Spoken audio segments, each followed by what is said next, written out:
The tough guy Tom Hardy joins hands with the director of the raid to present a great gangster masterpiece in 2025 for everyone.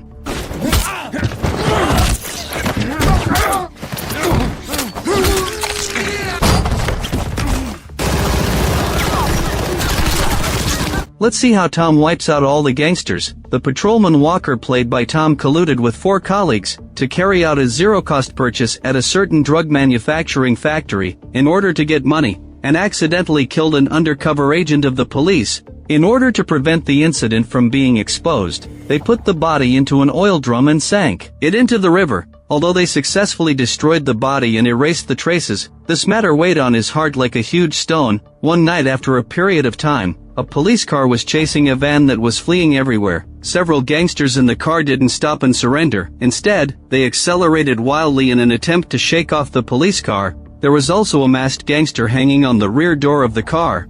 As the car's speed got faster and faster, he was almost thrown out. 2 police cars were chasing closely behind. Seeing that they were about to be surrounded by the police cars, the gangsters quickly turned the steering wheel sharply to change the direction. There was another police car on the small road ahead. The gangsters could only use the blade overtaking skill, and threw the gangster on the car door into the carriage. However, despite such excellent operation, they still couldn't completely get rid of the pursuit of the police. The police also issued an ultimatum through the loudspeaker, saying that if they didn't stop the car, they would open fire. Seeing that the gangsters still went their own way, the police had to use the American-style IATO. The gangsters crashed through the iron fence and drove towards the highway. The 2 sides chased each other passionately. The gangsters in the carriage began to find a way to completely get rid of the police. There were many washing machines inside, so he opened the cargo door and accurately threw a machine towards the driver's seat of the police car, which finally blocked the police car. When the patrolman Jack led people to arrive, the policeman in the driver's seat was already seriously injured. They quickly called for an ambulance. Jack's face was even more ferociously terrifying.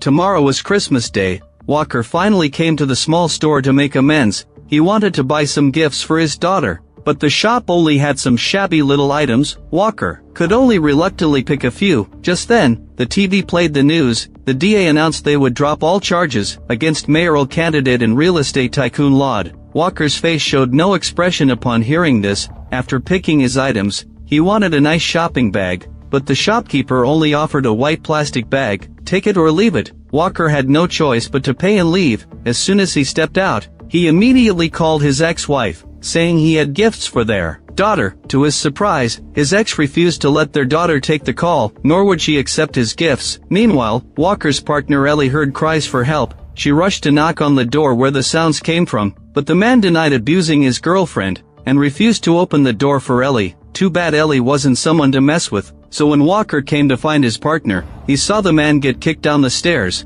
Walker casually cuffed him to the railing. Then he told Ellie to get back to their car quickly. Such trivial matters weren't part of their job. Meanwhile, those criminals were waiting outside a nightclub. Max, the driver, complained bitterly. We agreed just to steal a truck of washing machines to help Anna pay her debt, but things went way beyond expectations. I might have killed a cop. Charlie, the black guy, promised to take all the blame. Only then did Max shut up. Just then, their contact appeared. Charlie and his girlfriend Anna walked toward them carrying 2 large bags. They entered the nightclub under their guidance. Inside was Triad gang territory. Triad boss Mark knew Charlie, but because Anna stole Mark's car, they had to transport drugs to repay the debt. What angered Mark was, they actually put a cop in the ICU. This made things very difficult for him. Mark told their contact Byron to leave first, but the criminals waiting outside saw a van enter the alley. Max sensed danger in the air. He actually wanted to abandon Charlie and the others to flee, but his companion stopped him and immediately called Anna. At the same time, the person in the car locked eyes with Byron. Then Byron received a "Get out now" text message. Byron turned back into the house. The next second, the guards were riddled with bullets. Anna's legs instantly went weak with fear. Walker drove Ellie on patrol duty. Ellie was newly assigned as Walker's partner, so she tried to build rapport for better teamwork, but Walker showed zero courtesy. Ellie must have pissed someone off,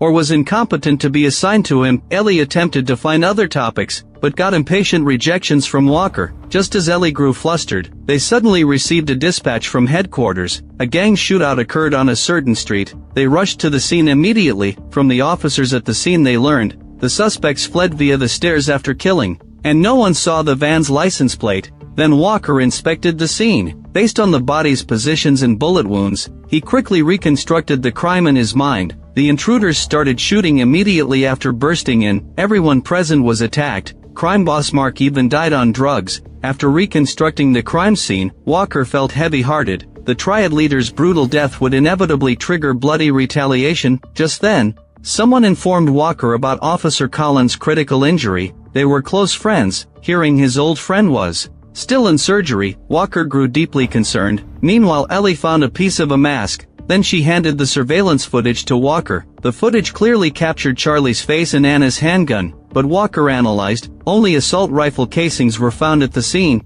and none of the victims had fired a shot. This couldn't be done with a small handgun. The real killer must be someone else. Additionally, there was considerable blood on the entrance steps. Walker speculated the guards weren't actually killed, but escaped during the chaos. He ordered searches for Asians seeking gunshot treatment at hospitals. Walker had another urgent matter. He approached mayoral candidate Laud, who was also Charlie's father. Previously, Walker had pressured the DA to drop charges against Laud. Now Walker demanded, "Where's your son?" Laud explained that since his wife's death, Charlie had grown distant. Hearing this, Walker briefed Laud about the incident. The triad's drug deal went wrong. Charlie might be involved. Laud turned pale, but still insisted his son wasn't a murderer. Yet whether Charlie did it or not, he was already deep in trouble. Mark's powerful mother would never let this go. Laud realized without protection, his son would follow Mark to the grave, and likely his campaign would be ruined too. So Laud threatened Walker with his dirty secrets, demanding he protect Charlie at all costs. Walker set his terms. After this they'd be even and act as strangers. Laud agreed immediately. Early next morning, Mark's mother Mary flew from China to identify the body. Seeing her son's corpse, the grieving mother couldn't stop weeping. Then Mary gathered her crew, confronting Byron.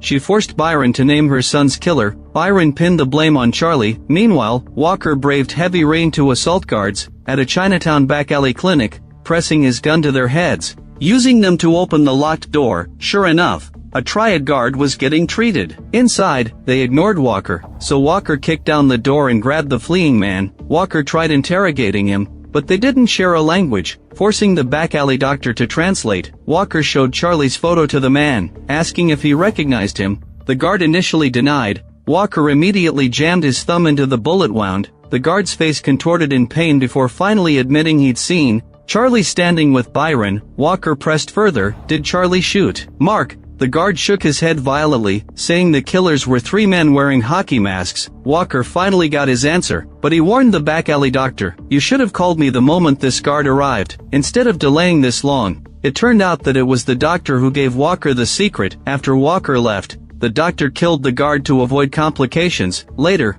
Walker visited Colin in hospital. Colin and the three cops present were the ones who'd committed crimes with Walker, yet only Walker remained a patrol officer. The others were all narcotics detectives. Jack told Walker they'd traced the stolen truck to Charlie. Now Charlie was the prime suspect. Walker didn't linger. He needed to check on Colin. In the hospital room, Colin's wife had cried, her eyes swollen. Though Colin was stable, he might never wake up. She mentioned he'd been depressed lately, saying he wanted to join Walker on patrol. During last night's surgery, in his delirium, Colin kept muttering about the five of us being in trouble, that they shouldn't have gone there. His wife grew deeply concerned. Walker burned with guilt. He told her not to overthink it. It didn't involve Colin and wasn't serious. But when the doctor took her aside, Walker flashed back to that night, when they accidentally shot the undercover cop. They were immediately at a loss, especially, the undercover cop was wearing a eavesdropping device. Walker wanted hospital treatment, but Jack executed the cop with one shot. Meanwhile, Anna knew they were in deep trouble. She contacted her uncle to arrange passports for fleeing abroad. He gave her a burner phone, telling her to await instructions. After leaving the hospital, Walker returned to the precinct and discussed the leads with Ellie, among which, Mark's mother Mary arrived with unfamiliar faces to attend her son's funeral. Just then, their superior confronted Walker for concealing Charlie's involvement, so the case was reassigned. Ellie no longer needed to report to Walker. Walker urgently stopped Ellie and learned Anna worked at her Uncle Raoul's scrapyard. Christmas traffic jammed the streets. Laud got stuck in the gridlock. Growing increasingly agitated, he sensed impending danger. His intuition proved right. Motorcycle assassins weaved through stalled vehicles, then blasted the bodyguard and driver. The screaming secretary fled the car, only to be gunned down instantly. Laud nearly wet himself, but instead of finishing him, they tossed a phone. Mary's face appeared, vowing bloody retribution. Moments later, thugs dragged Laud from the car. Meanwhile, Walker reached Raoul's scrapyard. Seeing Walker's drawn gun, Raoul tried hiding Anna's passport, but got caught red-handed. Initially refusing to betray Anna, Walker convinced him truthfully she wouldn't survive the night without protection. After much deliberation, Raoul was finally willing to cooperate. He handed the unlocked mobile phone to Walker. Just as police arrived, Walker told Raoul to act like strangers, then restrained Raoul for arrest. Before slipping away unnoticed, Mary summoned Byron again for questioning. "Where were you when my son was killed?" Byron claimed Mark had fired him for opposing the deal with Laud's son, and he implicated Anna, suggesting Mary target Anna first. As he spoke, Max arrived unexpectedly with an offer. "Spare my life and I'll lead you to Anna." Mary studied Max before nodding. Meanwhile, Anna got her uncle's text, saying that meet at Medusa Club at 8 p.m. for the passports. For some reason, Anna was extremely uneasy in her heart. Soon after, Walker spotted Anna entering the club. He followed immediately, passing corridors into the pulsing main hall. Strobe lights flashed as bass shook the walls. Dancers thrashed in the neon haze. Walker tracked Anna's position. Upstairs, he found her on a VIP couch. As she bolted, he grabbed her arm and explained, "I'm a policeman, working for Charlie's father. Cooperate unless you want gangster lead poisoning. Now take me to Charlie." During their struggle, Anna spotted Jack's trio entering, her face drained of color. "They're the masked killers from the massacre." Walker stiffened in shock. Things seemed more complicated than imagined. Shielding Anna, he greeted his old comrades.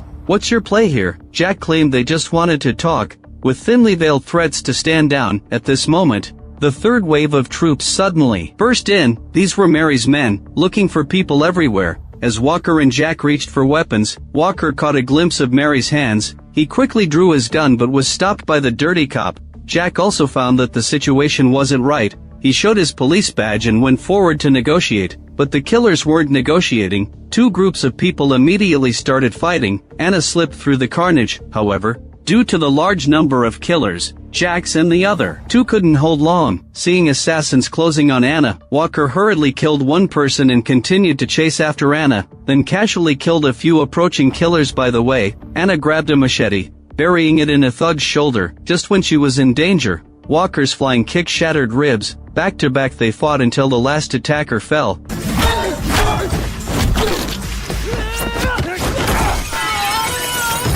But the dirty cops insisted on interfering. Then female assassins joined the fray. Anna swung a whiskey barrel, one solid hit per attacker. When another blade flashed toward her, Anna couldn't dodge in time, and was about to lose her life when the knife fell. Jack's gunshot rang out first. The fight escalated instantly from blades to bullets. At this moment, Uncle Raoul arrived with Charlie's group. Walker fired his gun decisively to cover, then explained the situation to Charlie, and prepared to take him away safely. When the kid resisted, Walker pressed his gun to Anna's temple. He had no intention of consulting Charlie. Between shots, he dropped descending killers. Charlie caved to the brutality. Before they could breathe, the dirty cops upstairs opened fire. Charlie still wanted to fight back, but got yanked away violently. The corrupt cops gave chase. One got hacked apart by Mary's enforcers. Cops blocked their exit. Walker flashed his badge. Unexpectedly, the next second, the policeman and one of his companions were suddenly shot dead. Mary's reinforcements had arrived. Walker retreated inside with Charlie and executed the remaining killers. As Anna's uncle, he used his body to barricade the door. Anna's scream tore through gunfire.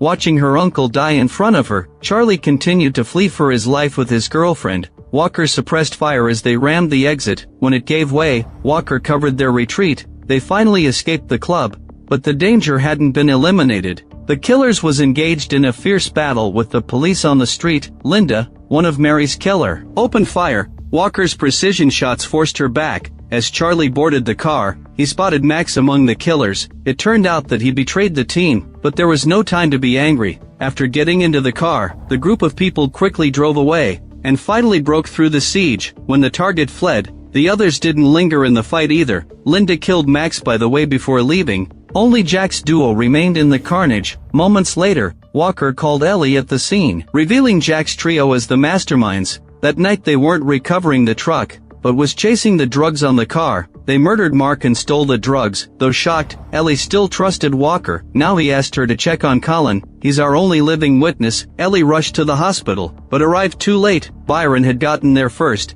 and was on the phone with dirty cops. It turned out that Byron was an accomplice with the black police, using the cops to eliminate Mark, while they profited from the drug sales. But Walker's interference and the cops' repeated failures, things had spiraled out of control. Now Byron would teach them a lesson, first executing guards outside the room, then pumping bullets into Colin. As he turned the gun on the wife, Ellie burst in, but Byron shot and killed Colin's wife randomly. Ellie was furious. She chased him to the stairwell. Their gunfight echoed through corridors. A well-placed shot crippled Byron for capture. She hauled him into a squad car. Meanwhile, Walker led the group to a forest cabin, tending Charlie's wound first and then calling Laud, sending their coordinates as well. But Laud was Mary's prisoner. There was no response to the phone call for a long time. Walker understood immediately. Another bloodbath loomed. Soon, Mary took Lauder straight to the destination. As Ellie's calls to Walker failed, Ellie obtained the cabin's location from Walker's ex-wife. A plan formed in her mind. Meanwhile, the dirty cops got Byron's call setting a deal near railroad tracks. Soon after, Jack and his last ally Vince arrived at the meet, only to find Byron alone and no drug dealers in sight. Suddenly,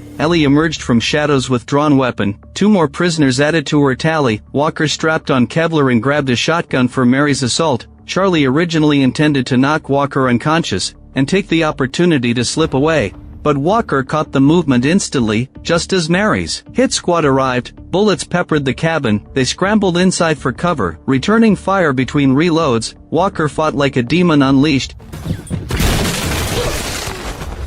Even in the chaos, his focus never wavered. When ammo ran dry, he seized fallen attackers' guns, returning lead to sender. Charlie and Anna held their ground, dropping swarms of enemies together. Walker toppled shelves for cover, continuing to engage in fierce exchanges of fire with the enemy. But the killers kept coming like locusts, each wave replaced instantly. Hearing shots through floorboards, Walker blasted through the planks below. As gunfire momentarily ceased, Walker signaled them toward the back, only to find exits were blocked either. When he finally dropped the guards, his weapon clicked empty again. Walker could only pick up the hook and stab one enemy, slamming another onto protruding nails. No sooner had 2 fallen, than more enemies swarmed in, unarmed now. Even Walker stood helpless. Then raiders burst through and intended to drag Anna away. Charlie fought for his girlfriend desperately, stabbing one assailant through the neck. But it wasn't enough. Both were overpowered and hauled into the yard. Walker struggled to intervene, but Linda suddenly rushed out and knocked Walker to the ground.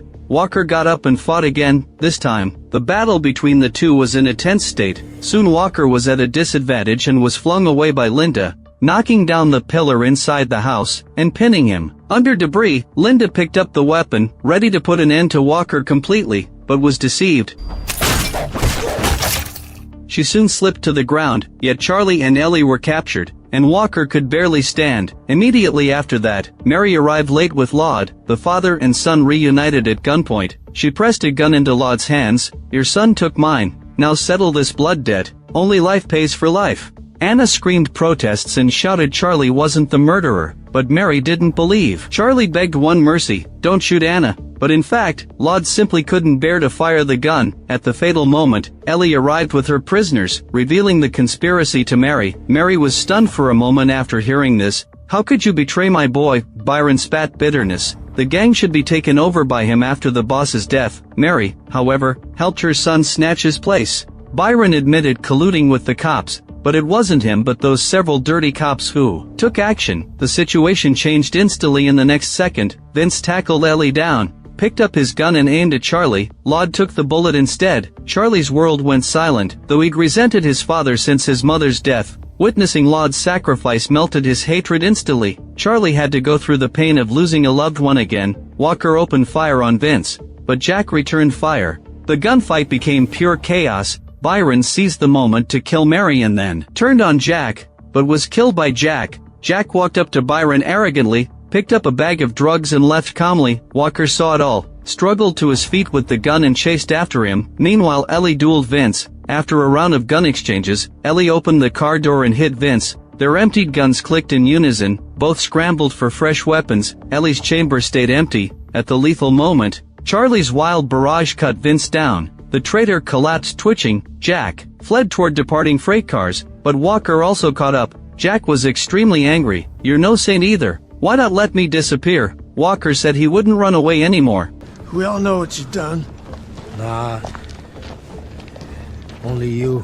Jack's neat shot met Walker's kill shot. Aftermath settled. Walker's eyes were very dejected, leaning on the train, lost in thought. Ellie asked what to do now. Walker said she should arrest herself. The battle had forged. Walker completely changed his opinion of Ellie. She is a good cop. She promised to deliver his daughter's gift. But Walker said there was no need. "Don't disturb your daughter's Christmas." Subsequently, the police car arrived at the scene. The story ended here. The collaboration between director Gareth Evans and Tom Hardy makes The Raid one of the most thrilling crime action films of 2025. Its Hong Kong-style brutality delivers visceral and moral shocks, though plot beats feel familiar. Evans' balletic violence eclipses narrative flaws. All in all, Havoc isn't flawless. However, its inheritance of the spirit of Hong Kong films, an exploration of the core of film noir, and Tom Hardy's peak performance, is enough to make it a must-see of the year. If you like my channel, please give it a thumbs up and subscribe.